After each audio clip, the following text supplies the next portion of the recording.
Everyone, by ഓഷ്യന്റെ ഒരു പുതിയ വീഡിയോയിലേക്ക് എല്ലാവർക്കും സ്വാഗതം. നമ്മളുടെ CBSE 10th ക്ലാസ്സിന്റെ ബയോളജി റിവിഷൻ സീരീസ് നടന്നുകൊണ്ടിരിക്കുകയാണ്. ആൻഡ് നമ്മൾ ഇന്ന് ഡിസ്കസ് ചെയ്യാൻ വേണ്ടിയിട്ട് പോകുന്നത് ഹൗ ഡു ഓർഗാനിസംസ് റീപ്രൊഡ്യൂസ് എന്ന് പറഞ്ഞിട്ടുള്ള ചാപ്റ്ററാണ്.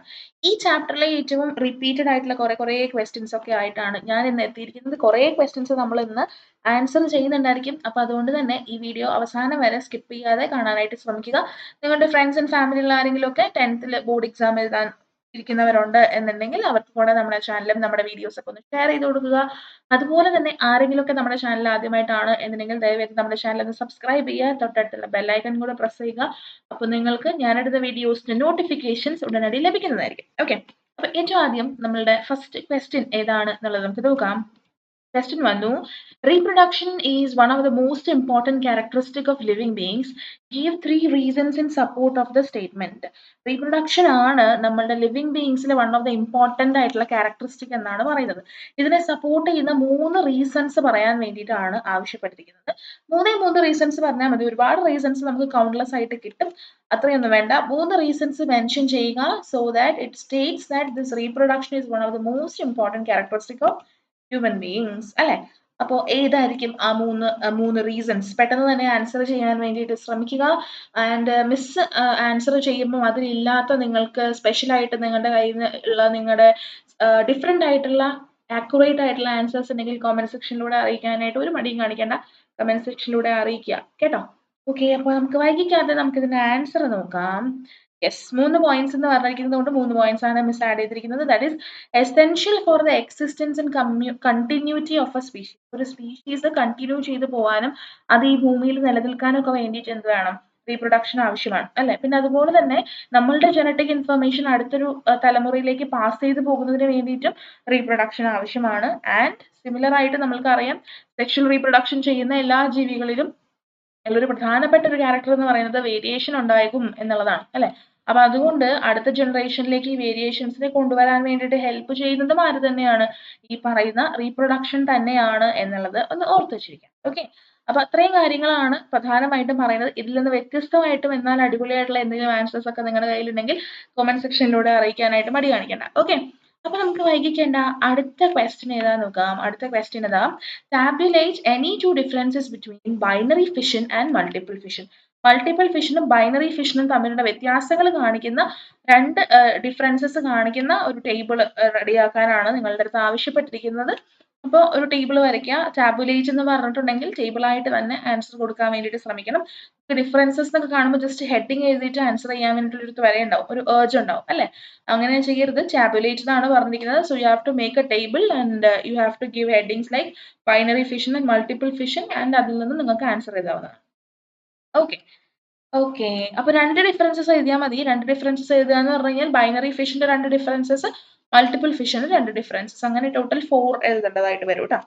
ശരി, നമുക്ക് നോക്കാം ബൈനറി ഫിഷനിൽ എന്താ സംഭവിക്കുന്നത് നോക്കാം.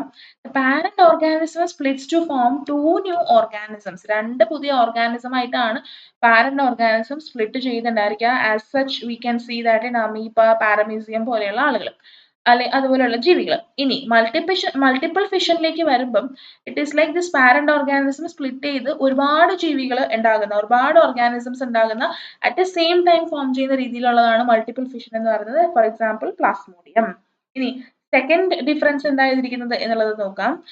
ബൈനറി ഫിഷനിലെ പാരന്റ് ബോഡിക്കകത്തുള്ള ന്യൂക്ലിയസ് എന്ന് പറയുന്നത് ഒരൊറ്റ തവണ ഡിവൈഡ് ചെയ്തിട്ട് അതിൽ നിന്ന് 2 ന്യൂക്ലിയസുകളാണ് ഉണ്ടാവുന്നത്. And then 2 nucleus will be going to the 2 different organisms. പുതുതായിട്ട് വന്നിട്ടുള്ള 2 ഡിഫറെന്റ് സെൽസിലേക്ക് അത് പോകും. മൾട്ടിപ്പിൾ ഫിഷനിലേക്ക് വരുമ്പം പാരന്റ് ബോഡിയിൽ കാണപ്പെടുന്ന ന്യൂക്ലിയസ് റിപ്പീറ്റഡ് ആയിട്ട് ഡിവിഷൻ അണ്ടർഗോ ചെയ്യുകയും ഒരുപാട് ന്യൂക്ലിയസുകൾ ഉണ്ടാക്കുകയും ചെയ്യുന്നതായിട്ട് നമുക്ക് കാണാനായിട്ട് സാധിക്കാറുണ്ട്. ഓക്കെ, അപ്പൊ അങ്ങനെയാണ് ആ ഒരു ഡിഫറൻസസ് വരുന്നുണ്ടായിരിക്കുക. ഇതിലും വ്യത്യസ്തമായിട്ടുള്ള ഡിഫറൻസസ് നിങ്ങൾക്ക് അറിയാമെന്നുണ്ടെങ്കിൽ അഗൈൻ മിസ് വീണ്ടും പറയുന്നു, കമന്റ് സെക്ഷനിലൂടെ അറിയിക്കാനായിട്ട് ശ്രമിക്കാം. ഓക്കെ, ഇനി നെക്സ്റ്റ് ക്വസ്റ്റ്യൻ നോക്കാം. Name an organism which reproduces by spore formation. List 3 conditions favorable for the spores to germinate and grow. എന്താ ചോദിച്ചിരിക്കുന്നത്? സ്പോർ ഫോർമേഷൻ വഴിയായിട്ട് റീപ്രൊഡ്യൂസ് ചെയ്യുന്ന ഒരു ഓർഗാനിസത്തിന്റെ പേര് എഴുതുക. പിന്നെ അതുപോലെ തന്നെ ഈ പറയുന്ന സ്പോർസ് ജെർമിനേറ്റ് ചെയ്യാനും ഗ്രോ ചെയ്യാനും ഫേവറബിൾ ആയിട്ടുള്ള കണ്ടീഷൻസ് ആവശ്യമാണ്. ആ കണ്ടീഷൻസിൽ 3 ലിസ്റ്റ് ഔട്ട് ചെയ്യാൻ വേണ്ടിയിട്ടാണ് നിങ്ങളുടെ അടുത്ത് ആവശ്യപ്പെട്ടിരിക്കുന്നത്. അപ്പോൾ ഒരു ഓർഗാനിസം എന്ന് ആണ് ആ ഒരു ഓർഗാനിസത്തിന്റെ ഒരെണ്ണത്തിന്റെ പേര് എഴുതിയാൽ മതി. ഒരുപാട് ഓർഗാനിസംസ് അറിയാമായിരിക്കും. ഒരെണ്ണത്തിന്റെ പേര് എഴുതുക ആൻഡ് കണ്ടീഷൻസ് 3 ലിസ്റ്റ് ഔട്ട് ചെയ്യുക എന്നുള്ളതാണ്. ഓക്കെ. അപ്പൊ പെട്ടെന്ന് തന്നെ ലിസ്റ്റ് ഔട്ട് ചെയ്യുക, പെട്ടെന്ന് തന്നെ ഓർഗാനിസത്തിന്റെ പേരെല്ലാം എഴുതുക. എന്നിട്ട് നമുക്ക് പയ്യെ പയ്യെ ആൻസർ നോക്കാം. എന്താണ് ആൻസർ വരുന്നത് എന്നുള്ളത് നമുക്ക് നോക്കാം. യെസ്, റൈസോപ്പസ് എന്ന് പറയുന്നതാണ് ബ്രെഡ് മോൾഡിലെ റൈസോപ്പസ് ആണ് മിസ് എടുത്തിരിക്കുന്ന ആ ഒരു ഓർഗാനിസം എന്ന് പറയുന്നത്. റൈസോപ്പസ് ആണ് സ്പോർ ഫോർമേഷൻ വഴിയായിട്ട് റീപ്രൊഡ്യൂസ് ചെയ്യുന്ന ഒരു ഓർഗാനിസം. 3 കണ്ടീഷൻസ് എന്ന് പറഞ്ഞു കഴിഞ്ഞാൽ first one is availability of moisture. Enough എമൗണ്ടിൽ മോയ്സ്ചർ അവൈലബിൾ ആയിരിക്കണം. അതുപോലെ തന്നെ ഒരു സ്യൂട്ടബിൾ ടെമ്പറേച്ചർ വന്നാൽ മാത്രമേ ഈ ഒരു സ്പോർ ജെർമിനേറ്റ് ചെയ്യത്തുള്ളൂ. ആൻഡ് ഇനഫ് ആയിട്ടുള്ള ന്യൂട്രീഷൻ ഫുഡും ഈ പറയുന്ന സ്പോറിന് അവൈലബിൾ ഉള്ളപ്പോൾ മാത്രമേ അത് എന്ത് ചെയ്യുള്ളൂ, ജെർമിനേറ്റ് ചെയ്യുകയുള്ളൂ. അപ്പൊ അതുകൊണ്ട് ഈ 3 ക്യാരക്ടറിസ്റ്റിക്സ് ആണ് മിസ് എഴുതിയിരിക്കുന്നത്. അതല്ലാതെ വേറെ എന്തെങ്കിലും ക്യാരക്ടറിസ്റ്റിക്സ് ഉണ്ടെന്നുണ്ടെങ്കിൽ നിങ്ങൾക്ക് മെൻഷൻ ചെയ്യാവുന്നതാണ് കേട്ടോ. ഓക്കെ, ഇനി അടുത്ത ക്വസ്റ്റ്യൻ നോക്കാം. Right one main difference between asexual and sexual mode of reproduction. Which species is likely to have comparatively better chances of survival? The one reproducing asexually or the one reproducing sexually? Give reason to justify your answer. എന്താണ് asexual reproductionും sexual reproductionും മനുഷ്യരിലും മറ്റു ജീവികളിലൊക്കെ കാണുന്ന main ആയിട്ടുള്ള reproduction methods ആണ്. നിങ്ങളുടെ അടുത്ത് ആവശ്യപ്പെട്ടിരിക്കുന്ന ആദ്യത്തെ question എന്ന് പറയുന്നത് ഈ asexual and sexual mode of reproductionന്റെ ഓരോ ഡിഫറൻസസ് മെൻഷൻ ചെയ്യുക എന്നുള്ളതാണ്. ഇനി രണ്ടാമത്തെ ക്വസ്റ്റ്യൻ നോക്കുക, asexually റീപ്രൊഡ്യൂസ് ചെയ്യുന്നവരാണോ അതോ സെക്ഷുവലി റീപ്രൊഡ്യൂസ് ചെയ്യുന്നവരാണോ കുറച്ചും കൂടെ സർവൈവൽ ചാൻസ് നന്നായിട്ട് ബെറ്റർ ആയിട്ട് കാണുന്നത്, ഇവരിൽ ഏത് ഗ്രൂപ്പിനാണ് എന്നുള്ളതാണ് സെക്കൻഡ് ക്വസ്റ്റ്യൻ വരുന്നത്. ഏത് ഗ്രൂപ്പിനാണെന്ന് എഴുതിയതിനു ശേഷം നിങ്ങൾ ആ ഒരു ആൻസറിലേക്ക് എത്താനുള്ള ഒരു സ്റ്റേറ്റ്മെന്റ് ജസ്റ്റിഫൈ ചെയ്ത് എഴുതാൻ കൂടെ വേണ്ടതായിട്ടുണ്ട്. ഓക്കെ, അപ്പൊ 4 മാർക്കിന്റെ ഒരു ക്വസ്റ്റ്യൻ ആയിട്ട് ഇത് വരും. ആ ഒരു ഈ പറയുന്ന പോലെ ജസ്റ്റിഫിക്കേഷൻ 2 മാർക്സ്, ഏത് ഓർഗാനിസം ആണ് ഒരു ബെറ്റർ ചാൻസസ് ഓഫ് സർവൈവൽ ഉള്ളത് അതിന് 1 മാർക്ക്, ആൻഡ് മെയിൻ ഡിഫറൻസസ് എഴുതി കഴിഞ്ഞാൽ 1 മാർക്ക്. അങ്ങനെ മൊത്തം 4 മാർക്സ്.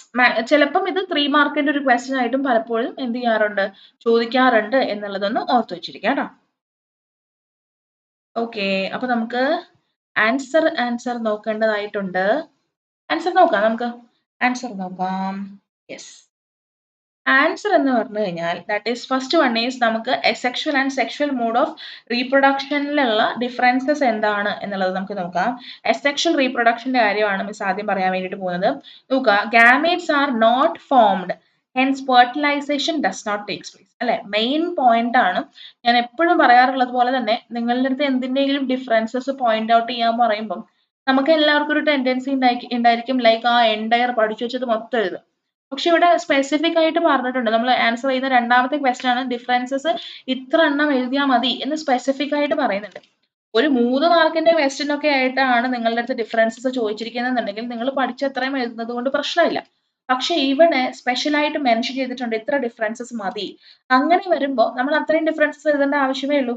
പക്ഷെ അവിടെ ഫുൾ സ്കോർ കിട്ടണം എന്നുണ്ടെങ്കിൽ what you have to do is you have to give the accurate answers. ഇപ്പോ അസെക്ഷൽ റീപ്രൊഡക്ഷന് പറയാൻ പറ്റുന്ന വേറെ ഒരുപാട് പോയിന്റ്സ് ഉണ്ട് അല്ലെ, വേഗ് ആയിട്ടുള്ള പോയിന്റ്സ് ഉണ്ട്. പക്ഷെ ആൻസർ ഞാൻ എഴുതിയിരിക്കുന്നത് നോക്കുക, അവിടെ ഫെർട്ടിലൈസേഷൻ ഇല്ല. വൈ? ഗാമീറ്റ്സ് ഇല്ലാത്തത് കൊണ്ട് ഫെർട്ടിലൈസേഷൻ ഇല്ല. അതൊരു ആക്യുറേറ്റ് ആൻസർ ആണ്. ഇത് അസെക്ഷൽ റീപ്രൊഡക്ഷനിൽ ഇല്ലാത്തൊരു കാര്യമാണ് ഒരാൾക്ക് പോലും പറയാൻ പറ്റത്തില്ല. അപ്പൊ അതുകൊണ്ട് ആ കോർ പോയിന്റ്സ് എപ്പോഴും എന്ത് ചെയ്തു പോവുക, മെൻഷൻ ചെയ്തു പോകാനായിട്ട് ശ്രദ്ധിക്കണം. ഓക്കെ, കോർ പോയിന്റ്സ് അല്ലാതെ വേഗമായിട്ടുള്ള പോയിന്റ്സ് എഴുതി കഴിഞ്ഞാൽ പലപ്പോഴും കൺഫ്യൂസ്ഡ് ആവാനും അങ്ങനെ ഒരു ചെറിയൊരു വല്ലപ്പോഴും ഒരു അരമാർക്കോ അങ്ങനെ എന്തെങ്കിലുമൊക്കെ മിസ് ഔട്ട് ചെയ്ത് പോകാനുള്ള ഒരു ചാൻസ് ഉണ്ട്. അപ്പൊ അതുകൊണ്ട് അത് ഒഴിവാക്കുക കേട്ടോ. അപ്പൊ അസെക്ഷൽ റീപ്രൊഡക്ഷന് ഒരു ഡിഫറൻസ് എഴുതിയിരിക്കുന്നത് എന്ന് വെച്ച് കഴിഞ്ഞാൽ ഗാമേറ്റ്സ് ഇല്ലാത്തത് കൊണ്ടിട്ട് ഫെർട്ടിലൈസേഷൻ സംഭവിക്കുന്നില്ല എന്നുള്ളതാണ്. സെക്ഷുവൽ റീപ്രൊഡക്ഷൻ നോക്കുക, ഗാമേറ്റ്സ് ഉണ്ടാകുന്നുണ്ട് അല്ലെ, മെയിൽ ഫീമെയിൽ ഗാമേറ്റ് ഉണ്ടാകുന്നുണ്ട്. ആൻഡ് അതുകൊണ്ട് തന്നെ ഇവർ ഫ്യൂസ് ചെയ്യുന്ന ആ ഒരു process that is called fertilisation അത് ഉണ്ടാകുന്നുണ്ട്. And it leads to the formation of what? It leads to the formation of something what is one cell that is called as zygote അല്ലെ. അപ്പൊ ഈ പറയുന്ന എല്ലാ കാര്യങ്ങളും ഉണ്ടായിട്ടുണ്ട്. ഗാമേറ്റ്സ് ഉണ്ടാവുന്നുണ്ട് എന്ന് എഴുതിയിട്ടുണ്ട്, ഫെർട്ടിലൈസേഷൻ നടക്കുന്നുണ്ട് എന്ന് എഴുതിയിട്ടുണ്ട്, അതുപോലെ സൈഗോട്ട് ഉണ്ടാവുന്നു എന്ന് എഴുതിയിട്ടുണ്ട്. നമ്മൾ സെപ്പറേറ്റ് ആയിട്ട് എഴുതുകയാണെന്നുണ്ടെങ്കിൽ മിസ് ചെയ്തിരിക്കുന്ന ഒറ്റ പോയിന്റ് 3 ഡിഫറെന്റ് പോയിന്റ്സ് ആയിട്ട് നമുക്ക് കൊടുക്കാൻ പറ്റും അല്ലെ. അപ്പൊ അങ്ങനെ വളരെ കോർ ആയിട്ടുള്ള കാര്യങ്ങൾ മെൻഷൻ ചെയ്തിട്ടുള്ള പോയിന്റ്സ് എപ്പോഴും എഴുതി വെക്കാനായിട്ട് ശ്രമിക്കാം. അപ്പൊ ഈ ഒരു ഡിഫറൻസ് ആണ് മിസ് ഉദ്ദേശിക്കുന്നത്. ഇതല്ലാതെയുള്ള വെരി വെരി വെരി കോർ ആയിട്ടുള്ള വളരെ അടിപൊളിയായിട്ടുള്ള ആൻസേഴ്സ് എന്തെങ്കിലും ഉണ്ടെങ്കിൽ കമന്റ് സെക്ഷനിൽ കാണാം കേട്ടോ. ഇനി നമ്മൾ ചോദിച്ചിരുന്ന രണ്ടാമത്തെ ക്വസ്റ്റ്യൻ എന്ന് പറയുന്നത് സെക്ഷുവലി റീപ്രൊഡ്യൂസിങ് ആയിട്ടുള്ള സ്പീഷീസ് ആണോ അതോ അസെക്ഷുവലി റീപ്രൊഡ്യൂസിങ് ആയിട്ടുള്ള സ്പീഷീസ് ആണോ കുറച്ചും കൂടെ സർവൈവൽ ചാൻസസ് കൂടുതലുള്ളത് എന്നുള്ളതാണ് അല്ലെ. അപ്പൊ ഏറ്റവും ആദ്യം ഇതിൽ ഏതിനാണ് സർവൈവൽ ചാൻസ് കൂടുതലുള്ളത് എന്നുള്ളത് നമ്മൾ പറയണം. ആർക്കാണ് സർവൈവൽ ചാൻസസ് കൂടുതലുള്ളത്? സെക്ഷുവലി റീപ്രൊഡ്യൂസിങ് ആയിട്ടുള്ള സ്പീഷീസിനാണ് കുറച്ചും കൂടെ ഒരു സർവൈവൽ ചാൻസസ് കൂടുതലുള്ളത് എന്നാണ് ഞാൻ എഴുതിയിരിക്കുന്നത്. ആൻഡ് അതിന് ജസ്റ്റിഫിക്കേഷൻ കൊടുക്കണം. ഇപ്പൊ നിങ്ങൾ സെക്ഷുവലി റീപ്രൊഡ്യൂസിങ് ആയിട്ടുള്ളവർക്കാണ് കുറച്ചും കൂടെ സർവൈവൽ ചാൻസ് കൂടുതലെന്നാണ് എഴുതിയതെന്നുണ്ടെങ്കിൽ നിങ്ങളുടെ ജസ്റ്റിഫിക്കേഷൻ പ്രോപ്പർ ആയിരിക്കണം. വെറുതെ എന്തെങ്കിലും ഒരു ഗസ്സിന് നമ്മൾ എഴുതി വെച്ചു ആൻഡ് അതിന്റെ സ്റ്റേറ്റ്മെന്റ് എഴുതി വെച്ച് കഴിഞ്ഞാൽ മാർക്ക് കിട്ടത്തില്ല. നിങ്ങളൊരു ആൻസർ എഴുതിയിട്ടുണ്ടെങ്കിൽ അതിന് പ്രോപ്പർ ആയിട്ടുള്ള ജസ്റ്റിഫിക്കേഷൻ കൊടുക്കണം. അസെക്ഷൽ റീപ്രൊഡക്ഷൻ എഴുതി കഴിഞ്ഞാൽ നമുക്കൊരു പ്രോപ്പർ ജസ്റ്റിഫിക്കേഷൻ കൊടുക്കാൻ പറ്റില്ല. കാരണം അസെക്ഷൽ റീപ്രൊഡക്ഷന്റെ പല മെത്തേഡ്സും പലപ്പോഴും ഒരു എന്താ പറയാ ഒരു പ്രോബബിലിറ്റിയിൽ അല്ലെങ്കിൽ നടക്കുന്നത്. ഇപ്പം ഒരു ഡൈസ് എറിഞ്ഞു കഴിഞ്ഞാൽ 6 വീഴാനുള്ള ചാൻസസ് എത്രയാണ് എന്നൊക്കെ പറയുന്ന തരത്തിലുള്ള മാത്സിലെ ക്വസ്റ്റ്യൻസ് പോലെയാണ് അസെക്ഷൽ റീപ്രൊഡക്ഷൻ സക്സസ് ആകാനുള്ള ഒരു ചാൻസ് എന്ന് പറയുന്നത്. അപ്പൊ അതുകൊണ്ട് അസെക്ഷൽ റീപ്രൊഡക്ഷൻ എന്ന് പറയുന്നത് വളരെയധികം സർവൈവൽ ചാൻസ് ഉള്ള ഒന്നാണെന്ന് നമുക്ക് ഒരിക്കലും പറയാൻ പറ്റത്തില്ല. ഒബ്വിയസ്ലി ആൻസർ വരുന്നത് എന്തായിരിക്കും? സെക്ഷുവലി റീപ്രൊഡ്യൂസിങ് ആയിട്ടുള്ള സ്പീഷീസിനാണ് കുറച്ചും കൂടെ ബെറ്റർ ആയിട്ടുള്ള സർവൈവൽ ചാൻസ് ഉള്ളത് എന്നുള്ളതായിരിക്കും വരിക. ആൻഡ് എന്തുകൊണ്ട് യു ഹാവ് ടു ജസ്റ്റിഫൈ എഴുതിയിരിക്കുന്നത് നോക്കാം. Variations increases the chance of survival of an individual by making them more fit. എന്താ പറഞ്ഞിരിക്കുന്നത്? നമ്മളുടെ ബോഡിയിൽ നമ്മൾ പറഞ്ഞു സെക്ഷൽ റീപ്രൊഡക്ഷൻ നടക്കുന്ന സമയത്ത് ജനറ്റിക് ആയിട്ടുള്ള വേരിയേഷൻസ് സംഭവിക്കുന്നുണ്ട്. അത് ഒരു സർവൈവൽ ചാൻസ് കൂട്ടുന്ന ഒരു ഫാക്ടറാണ്. കുറച്ചും കൂടെ ഫിറ്റ് ആയിട്ട് നമ്മളുടെ എൻവയോൺമെന്റിനോട് അനുസരിച്ചിട്ടൊക്കെ ജീവിക്കുന്നതിന് വേണ്ടിയിട്ടുള്ള ഒരു കൈൻഡ് ഓഫ് എബിലിറ്റി നമുക്ക് പ്രൊവൈഡ് ചെയ്യുന്ന നമ്മുടെ സർവൈവൽ ചാൻസസ് അധികമാക്കുന്ന ഒരു ഫീച്ചറാണ് ഈ പറയുന്ന വേരിയേഷൻസ് എന്ന് പറയുന്നത്. അപ്പോൾ എൻവയോൺമെന്റൽ ഫാക്ടേഴ്സ് ആ വേരിയേഷൻസിനെ സെലക്ട് ചെയ്യുന്നു and we will be the fittest ones and അങ്ങനെയുള്ളവരെ സർവൈവ് ചെയ്യുന്നു and that will be leading to what. Okay. അപ്പൊ ഈ 2 പോയിന്റുകൾ വളരെ ഇമ്പോർട്ടന്റ് ആണ്. കാരണം ആ വേരിയേഷൻസ് ആണ് പ്രധാനമായിട്ടും എവല്യൂഷനിലേക്ക് ലീഡ് ചെയ്യുന്നത്. വേരിഡായി വരുന്നതനുസരിച്ച് like it will be taking millions of years for these variations to like pass out to the next generations and it will be leading to the formation of something new species അല്ലെങ്കിൽ something kind of different species അല്ലെ. അപ്പൊ അങ്ങനെയാണ് എല്ലാ different ആയിട്ടുള്ള സ്പീഷീസും എല്ലാ പുതിയ പുതിയ സ്പീഷീസും ഉണ്ടായിട്ടുള്ളത്. നമ്മളിലും ഇതുപോലെ ഉണ്ടാവുന്ന variations will be ultimately leading to what some kind of an evolution. Within a few years നമ്മളിലും എന്ത് സംഭവിക്കും? എവല്യൂഷൻ സംഭവിച്ചിട്ട് പുതിയൊരു സ്പീഷീസ് ഉണ്ടാകും. കിട്ടിയോ? അപ്പൊ അങ്ങനെയുള്ള 2 പോയിന്റ്സ് ഒന്ന് ഓർത്ത് വെക്കാനായിട്ട് ശ്രമിക്കാം. ഓക്കെ. നെക്സ്റ്റ് ക്വസ്റ്റ്യൻ നോക്കാം.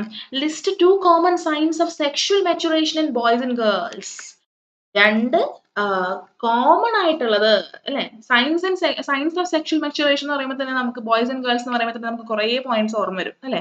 ബോയ്സിലുള്ളത് ഇന്നതൊക്കെയാണ്, ഗേൾസിലുള്ളത് വേറെതൊക്കെയാണെന്നൊക്കെ പറഞ്ഞിട്ട് നമുക്ക് ഓർമ്മ വരും. പക്ഷെ വ്യക്തമായിട്ട് പറഞ്ഞിട്ടുണ്ട് 2 കൂട്ടരിലും കാണുന്ന സെക്ഷൽ മെച്ചുറേഷന്റെ കോമൺ ആയിട്ടുള്ള സയൻസ് മെൻഷൻ ചെയ്യാൻ വേണ്ടിയിട്ടാണ് പറഞ്ഞിരിക്കുന്നത് അല്ലെ. അപ്പൊ അതുകൊണ്ട് തന്നെ കോമൺ സയൻസ് രണ്ടുപേരിലും ഒരുപോലെ ഉണ്ടാകുന്ന കോമൺ സയൻസ് വേണം എന്ത് ചെയ്യാനായിട്ട്? ലിസ്റ്റ് ഔട്ട് ചെയ്യാൻ വേണ്ടിയിട്ട്. ഓക്കെ. അതുകൊണ്ട് കോമൺ സയൻസ് ഏതൊക്കെയാണ് എന്നുള്ളതാണ് പെട്ടെന്ന് മെൻഷൻ ചെയ്യുക. പെട്ടെന്ന് കോമൺ ആയിട്ട് രണ്ട് കൂട്ടരിലും കാണുന്ന കോമൺ സയൻസ് ഏതൊക്കെയാണെന്നുള്ളത് നമുക്ക് നോക്കാം. കോമൺ സയൻസ് എന്ന് പറയുന്നത് first one is growth of pubic hair and extra hair in the armpits. ആംപിറ്റ്സിൽ 2 കൂട്ടർക്കും എന്ത് വരാറുണ്ട്? ഈ അഡോളസൻസ് ഏജ് ഒക്കെ ആകുമ്പോൾ സെക്ഷൽ മെച്ചോറിറ്റി ഉണ്ടായി എന്നുള്ളത് കാണിക്കുന്നതായിട്ട് ഉള്ള അതിന്റെ ഒരു സിഗ്നൽ ആയിട്ട് അതിന്റെ ഒരു സൈൻ ആയിട്ട് we will be developing some kind of pubic hair അല്ലെ. അതിപ്പോൾ ആംപിറ്റ്സിൽ മാത്രമല്ല നമ്മളുടെ ജെനിറ്റൽസിന്റെ ഭാഗങ്ങളിലൊക്കെ ഈ പറയുന്ന പ്യൂബിക് ഹെയറും എക്സ്ട്രാ ഹെയർ ഒക്കെ ഡെവലപ്പ് ചെയ്യാറുണ്ട്. So that is a kind of sign of sexual maturation. പിന്നെ അതുപോലെ തന്നെ നമ്മളുടെ ഓയിൽ ഗ്ലാൻഡ്സ് ഒക്കെ ഭയങ്കരമായിട്ട് ആക്ടിവേറ്റഡ് ആവുകയും ഓയിലി സ്കിന്നൊക്കെ വന്നതിന് ശേഷം നമ്മുടെ സെബം ഒക്കെ കുറേ അധികം പ്രൊഡ്യൂസ് ചെയ്തിട്ട് നമ്മുടെ ബോഡിയിൽ നമ്മുടെ ഫേഷ്യൽ ആയിട്ടുള്ള പാർട്സിലൊക്കെ ഫേഷ്യൽ പാർട്സിൽ ഫേസിൽ ഭയങ്കരമായിട്ട് പിമ്പിൾസ് ആൻഡ് ആക്നെ ഒക്കെ വരുന്നതായിട്ട് നമുക്ക് കാണാൻ പറ്റും അല്ലെ. അത് അത്രയും നാളും ഇല്ലാതിരുന്ന ഒരു സാധനമായിരുന്നു പിമ്പിൾസ് ആൻഡ് ആക്നെ ആൻഡ് നമ്മൾ ഭയങ്കര കൺസേൺഡ് ആവാറുണ്ട് അല്ലെ. ബോത്ത് ബോയ്സ് ആൻഡ് ഗേൾസിൽ ഇത് കാണാറുണ്ട്. അപ്പൊ അതും ഒരു സെക്ഷൽ മെച്ചുറേഷന്റെ സൈൻ ആയിട്ട് കോമൺ സൈൻ ആയിട്ട് നമുക്ക് കരുതാവുന്നതാണ്. ഓക്കെ. വോയിസ് ചേഞ്ച് ചെയ്യുന്നു, ബിയേർഡ് മുസ്റ്റാഷ് എന്നൊക്കെ പറയുന്നത് ഏതെങ്കിലും ഒരു ജെൻഡർ സ്പെസിഫിക് സാധനമായതുകൊണ്ട് നമുക്ക് ഇതിനകത്ത് അങ്ങനെയുള്ള കാര്യങ്ങളൊന്നും ഉൾപ്പെടുത്താനായിട്ട് സാധിക്കില്ല. ഓക്കെ. ശരി. ഇനി അടുത്തത് നോക്കുക. What happens when accidentally planaria gets cut in to many pieces. പ്ലനേറിയനെ ഒരുപാട് പീസസ് ആയിട്ട് നമ്മൾ കട്ട് ചെയ്ത് കഴിഞ്ഞാൽ എന്ത് സംഭവിക്കും? ആക്സിഡന്റലി നമ്മൾ ചെയ്തു പോയതാണ് കേട്ടോ. ആക്സിഡന്റലി അങ്ങനെ സംഭവിക്കുമ്പോൾ അങ്ങനെ കട്ട് ചെയ്താൽ എന്ത് സംഭവിക്കും? പ്ലനേറിയ എന്ന് പറയുന്നതാണ് അവിടുത്തെ ക്ലൂ. ആ പ്ലനേറിയ എന്ന് കേൾക്കുമ്പോൾ തന്നെ നിങ്ങൾക്ക് ആ ഒരു പ്രോസസ്സിനെ പറ്റിയിട്ടും ആ ഒരു മെക്കാനിസത്തിനെ പറ്റിയിട്ടും ഉള്ള ഒരു ഐഡിയ കിട്ടും. പ്ലനേറിയാന്ന് എക്സാമ്പിൾ പഠിച്ചു വെച്ചാൽ മാത്രമേ നമുക്ക് ഈ ഒരു ക്വസ്റ്റ്യൻ ആൻസർ ചെയ്യാൻ പറ്റുള്ളൂ. ഒരു പ്രോസസ്സ് പഠിക്കുമ്പോൾ മിസ് എപ്പോഴും പറയാറുണ്ട് എക്സാമ്പിളും കൂടെ പഠിക്കണം. അത് പഠിച്ചിട്ടില്ല എന്നുണ്ടെങ്കിൽ എന്ത് സംഭവിക്കും? നമുക്ക് ഇങ്ങനെയുള്ള ക്വസ്റ്റ്യൻസിന് ആൻസർ ചെയ്യാൻ പറ്റില്ല. കാരണം പ്ലനേറിയൊക്കെ എന്ത് സംഭവിക്കും എന്നുള്ളത് അറിയണമെന്നുണ്ടെങ്കിൽ ആ പ്രോസസ്സ് അറിയണ്ടേ? അല്ലേ? ആ പ്രോസസ്സ് അറിയണമെന്നുണ്ടെങ്കിൽ നമ്മൾ ആ പ്രോസസ്സിനെ പറ്റി പഠിച്ചിട്ടുണ്ടാവണം. പ്രോസസ്സ് പഠിക്കുമ്പോൾ എക്സാമ്പിളും കൂടെ പഠിക്കുകയും വേണം. ഓക്കെ. അപ്പൊ നമുക്ക് ആൻസർ നോക്കാം. പ്ലനേറിയനെ നമ്മൾ ഇതുപോലെ ഒരുപാട് പീസുകളായിട്ട് കട്ട് ചെയ്ത് കഴിഞ്ഞാൽ ഓരോ പീസും എന്തായിട്ട് മാറും? ഒരു കംപ്ലീറ്റ് ഓർഗാനിസം ആയിട്ട് ഡെവലപ്പ് ചെയ്യും. അല്ലേ? ഓരോ ചെറിയ പീസും എത്ര ചെറിയ പീസസ് ആക്കിയിട്ട് നമ്മൾ കട്ട് ചെയ്ത് കഴിഞ്ഞാലും വാട്ട് ഹാപ്പൻസ് ഈസ് ലൈക്ക് അവരെല്ലാവരും ഓരോരോ കുഞ്ഞു കുഞ്ഞു പീസസ് ആയിട്ട് ഡെവലപ്പ് ചെയ്യും. അതിനെയാണ് നമ്മൾ റീജനറേഷൻ എന്ന് പറഞ്ഞിട്ട് വിളിക്കുന്നത്. What we call regeneration. അതിന്റെ അറ്റുപോയ പാർട്സ് ആണ്. ഓരോ പാർട്സ് കുഞ്ഞു കുഞ്ഞു പീസാക്കി കഴിഞ്ഞപ്പോൾ അതിന്റെ ബാക്കി ഭാഗങ്ങളൊക്കെ വിട്ടുപോയി അല്ലേ? അപ്പൊ എന്ത് സംഭവിക്കും? ആ ഓരോ പാർട്സും ഇപ്പൊ തല ഒരു പാർട്ടായി ബാക്കിയുള്ളത് വേറൊരു പീസായി എന്ന് വിചാരിക്കും. അപ്പൊ തലയിൽ നിന്ന് ബാക്കി ഭാഗങ്ങളും ഒക്കെ ഡെവലപ്പ് ചെയ്തിട്ട് ഒരു പുതിയ ഓർഗാനിസം ആയിട്ട് മാറും. And this process is what we call as regeneration. Regenerate ചെയ്യുന്നു, വീണ്ടും ജനറേറ്റ് ചെയ്യുന്നു, അങ്ങനെയാണ് സംഭവിക്കുന്നുണ്ടായിരിക്കുക. ഓക്കെ. നെക്സ്റ്റ് വൺ നോക്കുക. Accidentally bryophyllum leaf falls on wet soil.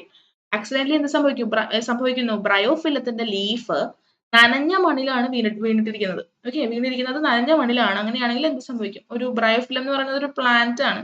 പ്ലാന്റിന്റെ ലീഫാണ് വീണിരിക്കുന്നത്. അത് നനഞ്ഞ മണ്ണിൽ വീണാൽ എന്ത് സംഭവിക്കും എന്നുള്ളതാണ് നിങ്ങൾ ആൻസർ എഴുതേണ്ടതായിട്ടുള്ളത്. പെട്ടെന്ന് ആലോചിക്കുക കേട്ടോ. ബ്രയോഫിലം എന്നൊക്കെ കേൾക്കുമ്പോൾ തന്നെ നിങ്ങൾക്ക് കാര്യം പിടിയിട്ട് കാണും അല്ലേ? യെസ്. നോക്കാം. ബ്രയോഫില്ലത്തിന്റെ ലീഫ് വെറ്റ് സോയിലിൽ വീണ് കഴിഞ്ഞാൽ ആ ബഡ്സ് അതിന്റെ ആ ലീഫിന്റെ മാർജിനിൽ ചെറിയ ചെറിയ ചെറിയ ബഡ് പോലെയുള്ളത് കാണാനായിട്ട് സാധിക്കും അല്ലേ? ആ ഓരോ ബഡും എന്ത് സംഭവിക്കും? ആ നനഞ്ഞ മണ്ണില് പുതിയ പുതിയ പ്ലാന്റ്സ് ആയിട്ട് വേരെല്ലാം മുളച്ച് പുതിയ പുതിയ പ്ലാന്റ്സ് ആയിട്ട് ഡെവലപ്പ് ചെയ്യാൻ വേണ്ടിയിട്ട് തുടങ്ങും. നിങ്ങൾ എപ്പോഴെങ്കിലും ബ്രയോഫില്ലം കണ്ടിട്ടുണ്ടെങ്കിൽ അറിയാൻ പറ്റും അതിന്റെ സൈഡിലെല്ലാം നിറയെ കുഞ്ഞു കുഞ്ഞു ബഡ്സ് ആണ്. ആ ബഡ്സിന് ഫേവറബിൾ ആയിട്ടുള്ള കണ്ടീഷൻ കിട്ടുമ്പോൾ അവരെല്ലാവരും പുതിയ ചെടിയായിട്ട് മാറുകയാണ്. സോ ഹിയർ വെറ്റ് സോയിൽ എന്ന് പറയുന്നത് ഒരു ഫേവറബിൾ കണ്ടീഷൻ ആണ് അല്ലേ? അപ്പൊ ആ ചെടി ഈ പറയുന്ന നനഞ്ഞ മണ്ണിൽ വീഴുമ്പോൾ അതിന്റെ സൈഡിൽ ഉണ്ടായിരുന്ന എല്ലാ ബഡ്സും പുതിയ പുതിയ പ്ലാന്റ്സ് ആയിട്ട് ഡെവലപ്പ് ചെയ്യുന്നു. And that process is called vegetative propagation അല്ലെ? ഇതും നമ്മൾ പഠിച്ചിട്ടുള്ള ഒരു പ്രോസസ്സാണ് വെജിറ്റേറ്റീവ് പ്രൊപ്പഗേഷൻ. യെസ്. ഇനി അടുത്തത് നോക്കുക. Again what happens when accidentally on maturation sporangia of rhizopus burst അല്ലെ? മെച്യൂർ ആയതിനു ശേഷം റൈസോപ്പസിന്റെ സ്പൊറാൻജിയ ബേസ്റ്റ് ചെയ്താൽ പൊട്ടിയാൽ എന്ത് സംഭവിക്കും? വാട്ട് ഹാപ്പൻസ് എന്നുള്ളതാണ് ചോദ്യം. ആര് പറയും? ആരാണ് പറയുക ഇതിന് കറക്റ്റ് ആൻസർ? കമന്റ് സെക്ഷനിലൂടെ അറിയിക്കാം കേട്ടോ കറക്റ്റ് ആൻസർ എന്താണെന്നുള്ളത്. ഓക്കെ. അപ്പൊ നമുക്ക് ഇതിന് ആൻസർ നോക്കാം. ഈ പറയുന്ന റൈസോപ്പസിന്റെ സ്പൊറാൻജിയ എന്ന് പറഞ്ഞു കഴിഞ്ഞാൽ സ്പൊറാൻജിയ എന്ന് പറഞ്ഞാൽ that is a kind of A thing which holds lots of spores. Spore hold ചെയ്യുന്ന ഒരു കൈൻഡ് ഓഫ് ഒരു ബാഗ് പോലെയുള്ള ഒരു സ്ട്രക്ചറിനെയാണ് സ്പൊറാൻജിയ എന്ന് പറഞ്ഞ് വിളിക്കുന്നത്. അപ്പോൾ റൈസോപ്പസിന്റെ സ്പൊറാൻജിയ മെച്ചുറേഷൻ സംഭവിച്ച് അത് പൊട്ടിയാൽ എന്ത് സംഭവിക്കും? എല്ലാ സ്പോർസും എന്ത് ചെയ്യും? പുറത്തേക്ക് റിലീസ്ഡ് ആവും. And that all the pores will be developing into new individuals അല്ലെ? ഓരോ സ്പോറും പുതിയ പുതിയ കുഞ്ഞു കുഞ്ഞു റൈസോപ്പസ് ആയിട്ടായിരിക്കും മാറുന്നുണ്ടായിരിക്കുക. അതാണ് റൈസോപ്പസിന്റെ സ്പൊറാൻജിയ പൊട്ടിയാൽ അല്ലെങ്കിൽ ബേസ്റ്റ് ചെയ്താൽ ഉണ്ടാകുന്ന സംഭവം. ഓക്കെ. അടുത്ത ക്വസ്റ്റ്യൻ നോക്കാം. List 2 preparations shown every month by uterus in anticipation of pregnancy in humans. മനുഷ്യൻ പ്രഗ്നന്റ് ആകും എന്നുള്ളതിന്റെ ഒരു ആന്റിസിപ്പേഷനില് യൂട്രസ് എല്ലാ മാസവും നടത്തുന്ന പ്രിപ്പറേഷൻസ് എന്തൊക്കെയാണ് എന്നുള്ളത് മെൻഷൻ ചെയ്യാൻ വേണ്ടിയിട്ടാണ് പറഞ്ഞിരിക്കുന്നത്. ഏതെങ്കിലും 2 എണ്ണം മെൻഷൻ ചെയ്താൽ മതി. ഒരുപാട് ആന്റിസിപ്പേഷൻ കാരണം ഒരുപാട് പ്രിപ്പറേഷൻസ് യൂട്രസ് നടത്തുന്നുണ്ട്. അതെല്ലാം ഒന്നും വേണ്ട. ജസ്റ്റ് 2 എണ്ണം മെൻഷൻ ചെയ്യുക എന്നാണ് നിങ്ങളോട് ആവശ്യപ്പെട്ടിരിക്കുന്നത്. ആ 2 എണ്ണം ഏതൊക്കെയാണ് എന്നുള്ളത് നമുക്ക് നോക്കാം. ഫസ്റ്റ് ഓഫ് ഓൾ യൂട്രസിന്റെ വാള് ഭയങ്കര തിക്ക് ആവും. അത് എന്തിനു വേണ്ടിയിട്ടാണെന്ന് വെച്ച് കഴിഞ്ഞാൽ യൂട്രസിന്റെ വാളിനകത്താണ് ആക്ച്വലി ആ ഒരു ബേബി ആ ഒരു സൈഗോട്ടിന് ശേഷം ഉണ്ടാകുന്ന ആ ഒരു ബേബി ഉണ്ടല്ലോ അത് വന്ന് അറ്റാച്ച് ചെയ്ത് ഇംപ്ലാന്റ് ചെയ്യപ്പെടുന്നത് അല്ലെ? അപ്പൊ ആ ഒരു ഫെർട്ടിലൈസ്ഡ് ആയിട്ടുള്ള എഗ് ആ ഒരു സൈഗോട്ടിനെ റിസീവ് ചെയ്യാനും അത് ഇംപ്ലാന്റ് ചെയ്യാനൊക്കെ വേണ്ടിയിട്ട് യൂട്രസിന്റെ വാള് ഭയങ്കര തിക്ക് ആകും. ആൻഡ് ഇത് ആക്ച്വലി ആ ബേബി അവിടെ 9 മന്ത്സ് ഇരിക്കുമ്പോൾ ആ ബേബിക്ക് വളരെ സേഫർ ആയിട്ടുള്ള ഒരു കണ്ടീഷൻ പ്രൊവൈഡ് ചെയ്യാനും കൂടെ വേണ്ടിയിട്ടാണ് ഇത്തരത്തിലുള്ള വോൾസ് ഭയങ്കര തിക്കൻഡ് ആയിട്ട് മാറുന്നത്. ഓക്കെ. പിന്നെ എന്താ സംഭവിക്കാന്ന് വെച്ച് കഴിഞ്ഞാൽ യൂട്രസിന്റെ വോൾസിനകത്തേക്ക് കുറെ അധികം ബ്ലഡ് വെസൽസ് ഒക്കെ ഡെവലപ്പ് ചെയ്യും. സോ ദാറ്റ് ഈ എംബ്രയോ അല്ലെങ്കിൽ ആ ഒരു കുട്ടി ആ ഒരു സംഭവം ഗ്രോ ചെയ്യാൻ വേണ്ടിയിട്ടും പ്രോപ്പർ ആയിട്ട് ഗ്രോ ചെയ്യാൻ വേണ്ടിയിട്ടും അതിന്റെ നീഡ്സ് ഒക്കെ സാറ്റിസ്ഫൈ ചെയ്യാൻ വേണ്ടിയിട്ടുള്ള അത്രയും ബ്ലഡ് അതിനെ സപ്ലൈ ചെയ്ത് കിട്ടുന്നതിന് വേണ്ടിയിട്ട് ഒരുപാട് ബ്ലഡ് വെസൽസ് ഒക്കെ എത്താൻ വേണ്ടിയിട്ടുള്ള തരത്തിലും ഈ പറയുന്ന പോലെ യൂട്രൈൻ വാള് ചേഞ്ചസ് ഉണ്ടാക്കാറുണ്ട് എന്നുള്ളത് ഓർത്ത് വെച്ചിരിക്കുക. ആക്ച്വലി ഈ യൂട്രസിന്റെ വാള് ഒരു കൈൻഡ് ഓഫ് കുഷ്യൻ പോലെയാണ് ആക്ട് ചെയ്യുന്നത്. ആ ബേബി അവിടെ വന്ന് ഇംപ്ലാന്റ് ആയി കഴിഞ്ഞതിന് ശേഷം 9 months it is living there അല്ലെ. അപ്പൊ ആ ഒരു കൈൻഡ് ഓഫ് അത്രയും നാളത്തെ സ്റ്റേയുടെ സമയത്ത് ആ ബേബിക്ക് വേണ്ട ഏറ്റവും ബെസ്റ്റ് ആയിട്ടുള്ള കണ്ടീഷൻസ് പ്രൊവൈഡ് ചെയ്യാനും അതിന് യാതൊരു തരത്തിലുള്ള ഈ പറയുന്ന പോലെയുള്ള ഈ പറയുന്ന പ്രശ്നങ്ങളൊന്നും ഇല്ലാതെ അത് ജീവിച്ച് 9 months ഡെലിവർ ആകുന്നതിന് വേണ്ടിയിട്ടുള്ള എല്ലാ തരത്തിലുള്ള സംവിധാനങ്ങളും ഒരു കൈൻഡ് ഓഫ് കുഷ്യൻ അല്ലെ, ബൗൺസിങ് കുഷ്യൻ പോലെ.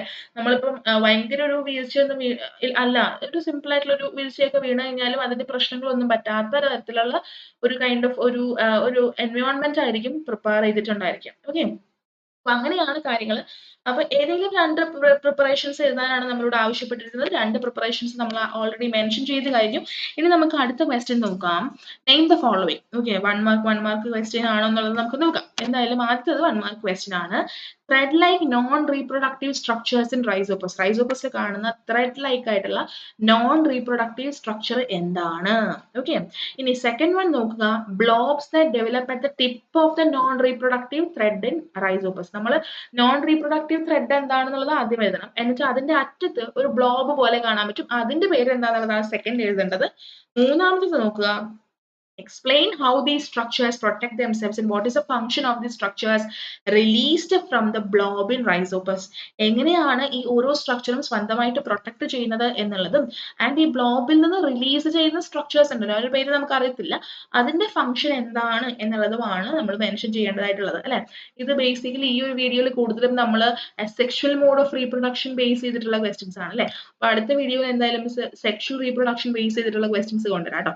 ഓക്കെ, അപ്പൊ നമുക്ക് ഇതിന്റെ ആൻസർ പെട്ടെന്ന് ആദ്യത്തെ 2 വൺ വേർഡ് ഈസി പീസി ആയിട്ടുള്ള ആൻസേഴ്സ് ആണ്. രണ്ടാമത്തെ കഴിഞ്ഞ് മൂന്നാമത്തേക്ക് വരുമ്പോഴാണ് കുറച്ചും കൂടെ ഒന്ന് എക്സ്പ്ലെയിൻ ചെയ്ത് എഴുതേണ്ട തരത്തിലുള്ള ക്വസ്റ്റ്യൻസ് ഒക്കെ ഉള്ളത്. ഓക്കെ, അപ്പൊ നമുക്ക് നോക്കാം. ത്രെഡ് ലൈക്ക് ആയിട്ടുള്ള നോൺ റീപ്രൊഡക്റ്റീവ് ആയിട്ടുള്ള സ്ട്രക്ചർ എന്ന് പറയുന്നത് അതിന് നമ്മൾ ഹൈഫേ എന്ന് പറഞ്ഞിട്ടാണ് വിളിക്കുന്നതായിരിക്കുക. ആൻഡ് ഈ ഹൈഫയുടെ അറ്റത്ത് ബ്ലോബ് പോലെ നമുക്ക് കാണാനായിട്ട് സാധിക്കും. അതിനെയാണ് നമ്മൾ സ്പൊറാൻജിയ എന്ന് പറഞ്ഞ് വിളിക്കുന്നത്. നമ്മൾ നേരത്തെ പറഞ്ഞില്ലേ ഒരു ബാഗ് പോലെ അല്ലെ.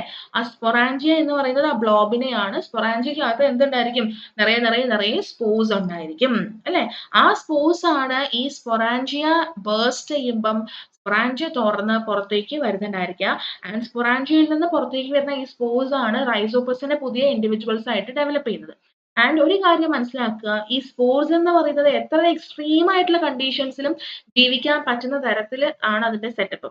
അപ്പൊ അത് സ്വന്തമായിട്ട് അതിനെ തന്നെ പ്രൊട്ടക്ട് ചെയ്യുന്നത് എങ്ങനെയാണെന്ന് ചോദിച്ചു കഴിഞ്ഞാൽ അതിന് ചുറ്റും ഭയങ്കര തിക്ക് ആയിട്ടുള്ള വോൾ ഉണ്ട്. അപ്പൊ എന്തെങ്കിലും ഒരു മോയിസ്റ്റ് സർഫസും അതുപോലെ അതിന്റെ ഫേവറബിൾ ആയിട്ടുള്ള കണ്ടീഷൻസ് കിട്ടുന്നത് വരെ എത്ര എക്സ്ട്രീം ആയിട്ടുള്ള കണ്ടീഷൻ ആണെങ്കിലും അതിന് സർവൈവ് ചെയ്യണം, അത് ജീവിക്കണം, അത് ചത്തുപോകാൻ പാടില്ല അല്ലെ. അണ്ടർ ഒരു ഫേവറബിൾ കണ്ടീഷൻ കിട്ടുന്നത് വരെ അതിനെ സർവൈവ് ചെയ്യിക്കാനും അതിനെ ഇഞ്ചുറീസിൽ നിന്നും അതിനെ പ്രശ്നങ്ങളിൽ നിന്നൊക്കെ പ്രൊട്ടക്ട് ചെയ്യുന്നതിന് വേണ്ടിയിട്ട് അതിന് ചുറ്റും എന്തുണ്ട്? വളരെ തിക്ക് ആയിട്ടുള്ള ഒരു വോളൊക്കെ ഉണ്ട്. എപ്പോഴാണോ ഫേവറബിൾ ആയിട്ടുള്ള കണ്ടീഷൻ ഈ സ്പോറിന് കിട്ടുന്നുണ്ടായിരിക്കുക അന്നേരമാണ് അത് എന്തായിട്ട് മാറുന്നുണ്ടായിരിക്കുക, അത് ജെർമിനേറ്റ് ചെയ്ത് ഗ്രോ ചെയ്ത് പുതിയൊരു ഓർഗാനിസം ആയിട്ട് ഡെവലപ്പ് ചെയ്യുന്നുണ്ടായിരിക്കുക. ഓക്കെ, അപ്പൊ ഒരു കാര്യം മനസ്സിലാക്കുക, നോൺ റീപ്രൊഡക്റ്റീവ് ആയിട്ടുള്ള ത്രെഡ് ലൈക്ക് പാർട്ടാണ് ഹൈഫേ എന്ന് പറയുന്നത്. അതിന്റെ അറ്റത്തുള്ള ബ്ലോബ് ആണ് സ്പൊറാൻജിയ. നിറയെ സ്പോർസ് അതിന്റെ ഉള്ളിൽ കാണാൻ പറ്റും. സ്പോർസ് ബേസ്റ്റ് ചെയ്ത് കഴിഞ്ഞാൽ പുതിയ റൈസോപ്പസ് സ്പീഷീസ് ഉണ്ടായിരിക്കും. പക്ഷെ അതിന് ചുറ്റും അതിനെ തന്നെ പ്രൊട്ടക്ട് ചെയ്യുന്നതിന് വേണ്ടിയിട്ട് തിക്ക് ആയിട്ടുള്ള കവറിംഗ് കൊണ്ട് അൺടിൽ ഒരു ഫേവറബിൾ കണ്ടീഷൻ കിട്ടുന്നത് വരെ ആ കവറിംഗ് അതിനെ പ്രൊട്ടക്ട് ചെയ്യുന്നു. ലേറ്റർ ഒരു ഫേവറബിൾ കണ്ടീഷൻ കിട്ടിക്കഴിയുമ്പോൾ അത് ഗ്രോ ചെയ്യുന്നു എന്നുള്ളതാണ്. ഓക്കെ, അപ്പോൾ ഇത്രയും ക്വസ്റ്റ്യൻസ് ആണ് ഇന്ന് നമ്മൾ ഈ ഒരു വീഡിയോക്കകത്ത് നമ്മൾ ഡിസ്കസ് ചെയ്യുന്നത്. കുറെ ക്വസ്റ്റ്യൻസ് നമ്മൾ പ്രാക്ടീസ് ചെയ്തു അല്ലെ, കുറച്ചധികം ക്വസ്റ്റ്യൻസ് പ്രാക്ടീസ് ചെയ്തു. നേരത്തെ പറഞ്ഞ പോലെ കുറച്ചുകൂടെ സെക്ഷൽ റീപ്രൊഡക്ഷൻ മെത്തേഡ്സ് ബേസ് ചെയ്തിട്ടുള്ള ക്വസ്റ്റ്യൻസ് ആയിരുന്നു. നെക്സ്റ്റ് വീഡിയോയിൽ സെക്ഷൽ റീപ്രൊഡക്ഷനെ ബേസ് ചെയ്തിട്ടുള്ള ക്വസ്റ്റ്യൻസ് ഒക്കെ കൊണ്ടുവരാം കേട്ടോ. ഓക്കെ, അപ്പൊ ഇത്രയും നേരം വീഡിയോ കണ്ടതിനും കൂടെ ഇരുന്ന് പഠിച്ചതിനൊക്കെ ഒരുപാട് നന്ദി. ഞാൻ നേരത്തെ പറഞ്ഞ പോലെ തന്നെ നിങ്ങളുടെ ഫ്രണ്ട്സിലേക്കൊക്കെ നമ്മളുടെ വീഡിയോസും ചാനലും ഒക്കെ ഒന്ന് എത്തിക്കുക. അവരും കൂടെ പഠിക്കാൻ വേണ്ടിയിട്ടൊക്കെ ഇരിക്കുക. നിങ്ങൾക്ക് എന്തെങ്കിലും തരത്തിലുള്ള ഡൗട്ടുകളോ സജഷനുകളോ ഒക്കെ ഉണ്ടെങ്കിൽ കമന്റ് സെക്ഷനിലൂടെയോ ഈ പറയുന്ന ഡിസ്ക്രിപ്ഷൻ ബോക്സിൽ എൻ്റെ സോഷ്യൽ മീഡിയ ഐഡീസും എൻ്റെ മെയിൽ ഐഡിയും ഒക്കെ ഉണ്ട്, അതിലൂടെയൊക്കെ തന്നെ നിങ്ങൾക്ക് കോൺടാക്ട് ചെയ്യാവുന്നതാണ്. ഓക്കെ, അപ്പോൾ അടുത്തൊരു വീഡിയോയിൽ പുതിയൊരു ചാപ്റ്ററിലെ ഒരുപാട് റിപ്പീറ്റഡ് ആയിട്ടുള്ള ക്വസ്റ്റ്യൻസ് ഒക്കെ ആയിട്ട് മിസ് വരാം. ഓക്കെ, അപ്പോൾ അതുവരെ God bless you. Bye bye.